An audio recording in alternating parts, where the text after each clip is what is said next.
Hello friends, ધમુસ kitchen and vlog પર તમારું સ્વાગત છે. મિત્રો, શું તમે જુવારના લોટમાં એક વાટકી દહીં નાખી અને કોઈ ટેસ્ટી એવી રેસિપી બનાવી છે? અને જો ના, તો આજનો વિડીયો પૂરેપૂરો જોજો. તો આજે હું તમારી સાથે એકદમ હેલ્ધી અને નવી રેસિપી શેર કરું છું. ખરેખર આ વાનગી વિસરાતી વાનગી છે અને આપણા દાદી નાનીના સમયમાં ખૂબ જ હેલ્ધી અને પૌષ્ટિક ગણવામાં આવતી. પહેલાંના સમયમાં આજના સમય જેવા પેકેટવાળા નાસ્તા ન હતા અને વળી ફાસ્ટફૂડ પણ ન હતા.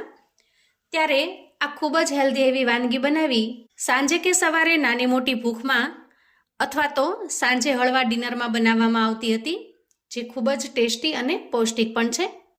તો ચાલો ઝટપટથી આપણે આ વિસરાતી વાનગી બનાવવાની રીત જોઈ લઈએ. તો એના માટે સૌથી પહેલાં આપણે 1 કપ ભરી અને જુવારનો લોટ લેવાનો છે. તમે સૌ જાણતા હશો કે જુવાર એકદમ ગ્લુટન ફ્રી છે અને જુવારનો લોટ ખાવો ખૂબ જ હેલ્ધી છે. અને વળી ગુણની દ્રષ્ટિએ જુઓ તો જુવારનો લોટ ખૂબ ગરમ પણ નથી અને સાવ ઠંડો પણ નથી, જેથી આહારમાં એકદમ ઝડપથી પચી પણ જાય છે.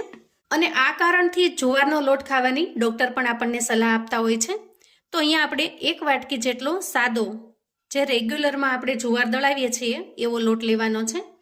અહીં રેસિપી બનાવવા માટે 1 કપ જેટલો જુવારનો લોટ ચાળી ચોખ્ખો કરી અને લઈ લીધો છે. ત્યાર પછી આપણે ગેસ ઓન કરી ગેસ ઉપર એક કડાઈ મૂકીશું અને અંદાજે 2 ચમચા જેટલું તેલ લઈશું. આ રેસિપી બનાવવા માટે સિંગ તેલનો ઉપયોગ થતો હોય છે, જેથી ટેસ્ટમાં રેસિપી ખૂબ સરસ બને છે. પણ તમારી પાસે ઘરમાં જે કોઈ કુકિંગ ઓઇલ હોય એ તમે વાપરી શકો છો. પણ જો સિંગ તેલ અવેલેબલ હોય તો સિંગ તેલ વાપરવાનો જ આગ્રહ રાખવો, જેથી રેસિપી ટેસ્ટમાં ખૂબ જ સરસ લાગશે. હવે તેલ થોડું ગરમ થાય એટલે આપણે 1 ચમચી જેટલી રાઈ ઉમેરી દઈએ અને અડધી ચમચી જેટલું જીરું ઉમેરીશું, આખું જીરું. પચવામાં ખૂબ જ મદદરૂપ થાય એવી 5 ચમચી જેટલી હિંગ ઉમેરીશું. હવે જુઓ, અહીંયા રાઈ સરસ ચટકી ગઈ છે, સરસ ફૂટી ગઈ છે અને જીરું પણ સરસ રીતે શેકાઈ ગયું છે. એ સમયે આપણે એક મીડિયમ સાઇઝની ડુંગળીને આ રીતે સમારી અને ઉમેરી દેવાની છે. અને ગેસની ફ્લેમને મીડિયમ પર રાખી ડુંગળીને ખૂબ સરસ રીતે શેકી લઈશું. ડુંગળીને આપણે ઓવરકુક કરવાની નથી, પણ થોડી ઘણી બ્રાઉન કલરની થાય અને એની અંદરની કચાશ થોડી દૂર થઈ જાય ત્યાં સુધી આપણે એને સાંતળી લઈએ. હવે જુઓ, અહીંયા ડુંગળી ધીરે ધીરે સારી રીતે સતળાઈ રહી છે. એ સમયે આપણે 1 ચમચી જેટલી આદુ મરચાંની પેસ્ટ ઉમેરી દઈએ અને સારી રીતે મિક્સ કરી લઈએ. આપણી આજની રેસિપી એકદમ ટ્રેડિશનલ અને જૂની પરંપરાગત રીતથી બનતી વાનગી છે. અમે જ્યારે નાના હતા ત્યારે નાનીમાં આ રેસિપી ખૂબ જ બનાવતા. સાંજના સમયે થોડી ઘણી ભૂખ હોય તો નાનીમાં ફટાફટથી જુવારનો લોટ શેકી અને બનાવી આપતા અને ખરેખર એટલી ટેસ્ટી અને મજેદાર લાગતી કે બજારના અત્યારના જે પેકેટ છે ને એનો ટેસ્ટ પણ આપણને ફીકો લાગે. તો તમે પણ જ્યારે સાંજે બાળકોને થોડી ઘણી નાની ભૂખ હોય તો આવી વિસરાતી વાનગી બનાવીને આપશો તો બાળકોને વાનગી પ્રત્યેની માહિતી પણ રહેશે અને સાથે સાથે બાળકોને હેલ્ધી નાસ્તો પણ મળી રહેશે. વળી આ રેસિપીને તમે સાંજે હળવી ભૂખ હોય, થોડું ઓછું ખાવું હોય તો પણ બનાવી શકો છો. તો આજના આ ફાસ્ટફૂડના સમયમાં આવી હેલ્ધી વાનગી બાળકો ખાતા રહેશે તો આપણો વારસો પણ જીવંત રહેશે. હવે જુઓ, અહીંયા ડુંગળી ખૂબ સરસ રીતે સતળાઈ ગઈ છે. આનાથી વધારે આપણે ડુંગળીને કૂક કરવાની નથી, એટલે કે એકદમ જે બ્રાઉન કલરની કરવાની થાય એવી કરવાની નથી. બસ આ રીતની શેકી લેવાની છે. મેં અહીંયા આદુ મરચાંની પેસ્ટ ઉમેરી છે. એમાં મરચું થોડું તીખું છે એટલે હું વધારાના મરચાંના ટુકડા પણ ઉમેરતી નથી. તમારે જો વધારે સ્પાઇસી ખાવું હોય અને લીલું મરચું તમે જો વધારે ખાતા હો તો થોડા લીલા મરચાંના ટુકડા પણ ઉમેરી દેવાના આ સમયે. હવે આ રીતે ડુંગળી સરસ રીતે શેકાઈ જાય એટલે આપણે એમાં જુવારનો લોટ ઉમેરીએ. અહીંયા મેં 1 કપ જેટલો જુવારનો લોટ લીધેલો છે અને લોટને આપણે ખૂબ સરસ રીતે શેકી લેવાનો છે. લોટ ઉમેર્યા પછી ગેસની ફ્લેમને આપણે એકદમ ધીમી કરી લઈશું અને ધીમી ફ્લેમ ઉપર જ લોટને સરસ રીતે શેકી લઈશું. એકદમ ફટાફટથી માત્ર 7 થી 8 મિનિટમાં બનીને તૈયાર થઈ જાય છે, પણ જે મહત્વનું સ્ટેપ છે એ આ લોટ શેકવાનો છે. એટલે એકદમ પેશન્સથી, ધીરજથી 3 થી 4 મિનિટ સુધી લોટને ખૂબ સરસ રીતે શેકી લેવાનો, જેથી લોટની અંદરનું કાચાપણું દૂર થઈ જાય અને રેસિપી તૈયાર થાય ત્યારે બિલકુલ ગળે પણ ન ચોંટે અને ટેસ્ટમાં લાજવાબ બને. જુઓ, આ રીતે સ્પેચ્યુલાની મદદથી ચલાવતા જઈએ અને લોટને સરસ રીતે શેકી લઈએ. હવે જુઓ, અહીંયા લોટને શેકતા અંદાજે 4 મિનિટ જેટલો સમય થયો છે અને લોટનો કલર પણ ચેન્જ થઈ ગયો છે. જુઓ, થોડી વાર માટે ગેસની ફ્લેમને બંધ કરી દઈએ જેથી તળિયે લોટ ચોંટી ન જાય. ગેસની ફ્લેમને બંધ કર્યા પછી આપણે સૂકા મસાલા કરીશું. સૂકા મસાલામાં સૌથી પહેલાં ઉમેરીશું સ્વાદ પ્રમાણે મીઠું, 5 ચમચી જેટલી હળદર ઉમેરીશું, અડધી ચમચી જેટલો ધાણા પાવડર ઉમેરીશું અને અડધી ચમચી જેટલું કાશ્મીરી લાલ મરચું ઉમેરીશું. આ મરચાથી તીખાશ બિલકુલ નહીં આવે, પણ કલર ખૂબ સરસ આવે છે. થોડી અમથી 5 ચમચી જેટલી ખાંડ ઉમેરીશું. ખાંડ ઉમેરવી બિલકુલ ઓપ્શનલ છે, પણ જો ખાંડ ઉમેરીશું તો રેસીપી એકદમ સરસ મજાની ખાટી અને મીઠી ચટપટી બનીને તૈયાર થાય છે. પણ જો તમે ખાંડ ખાવાનું એવોઇડ કરતા હો, બિલકુલ ન ખાતા હો, તો ખાંડને સ્કીપ કરી દેવાની. હવે ગેસની ફ્લેમને ઓન કરી ફરી આપણે કડાઈ મૂકી દઈએ અને હવે આ બધા જ મસાલાને ખૂબ સરસ રીતે મિક્સ કરી લઈએ.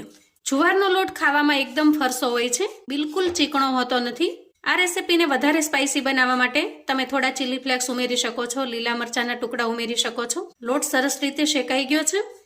એ સમયે અડધી વાટકી જેટલું મોળું દહીં અહીંયા મેં ફેંટીને તૈયાર રાખેલું છે, એને ઉમેરી દઈએ અને સૌથી પહેલા આપણે દહીંને મિક્સ કરી લેશું. ત્યાર પછી આપણે દહીંવાળી વાટકીમાં જ પાણી લીધું છે, એમાંથી થોડું પાણી ઉમેરી દઈએ અને મિક્સ કરી લઈએ. આપણે અહીંયા જરૂરિયાત મુજબ થોડું પાણી ઉમેરવાનું છે, એક સાથે જાજુ પાણી નહીં ઉમેરીએ. તો જુઓ, આપણો એકદમ ટેસ્ટી એવો જુવારનો મસાલા લોટ બનીને તૈયાર છે. જોતા જ ખાવાનું મન થઈ જાય એવો સરસ ટેસ્ટી બન્યો છે. અહીંયા મસાલો લોટ બનાવવા માટે 1 વાટકી જેટલું પાણી અને અડધી વાટકી જેટલા દહીંનો મેં ઉપયોગ કર્યો છે. પણ ઘણી વખત લોટ ઉપર ડિપેન્ડેડ હોય છે કે તમારે કેટલું પાણી જોઈશે. અને હવે છેલ્લે થોડી કોથમીર ઉમેરી દઈએ અને સરસ રીતે મિક્સ કરી લઈએ. હવે ગેસની ફ્લેમને બંધ કરી દઈશું અને કડાઈ ઉપર લીડ ઢાંકી લોટને થોડીવાર માટે સરસ રીતે સીજવા દઈએ. આ રીતે સીજવા દેવાથી લોટ એકદમ સરસ સોફ્ટ બની જશે. મોઢામાં મૂકતા જ પીગળી જાય એટલો સરસ સોફ્ટ બને છે અને એકદમ ફરસો પણ બને છે.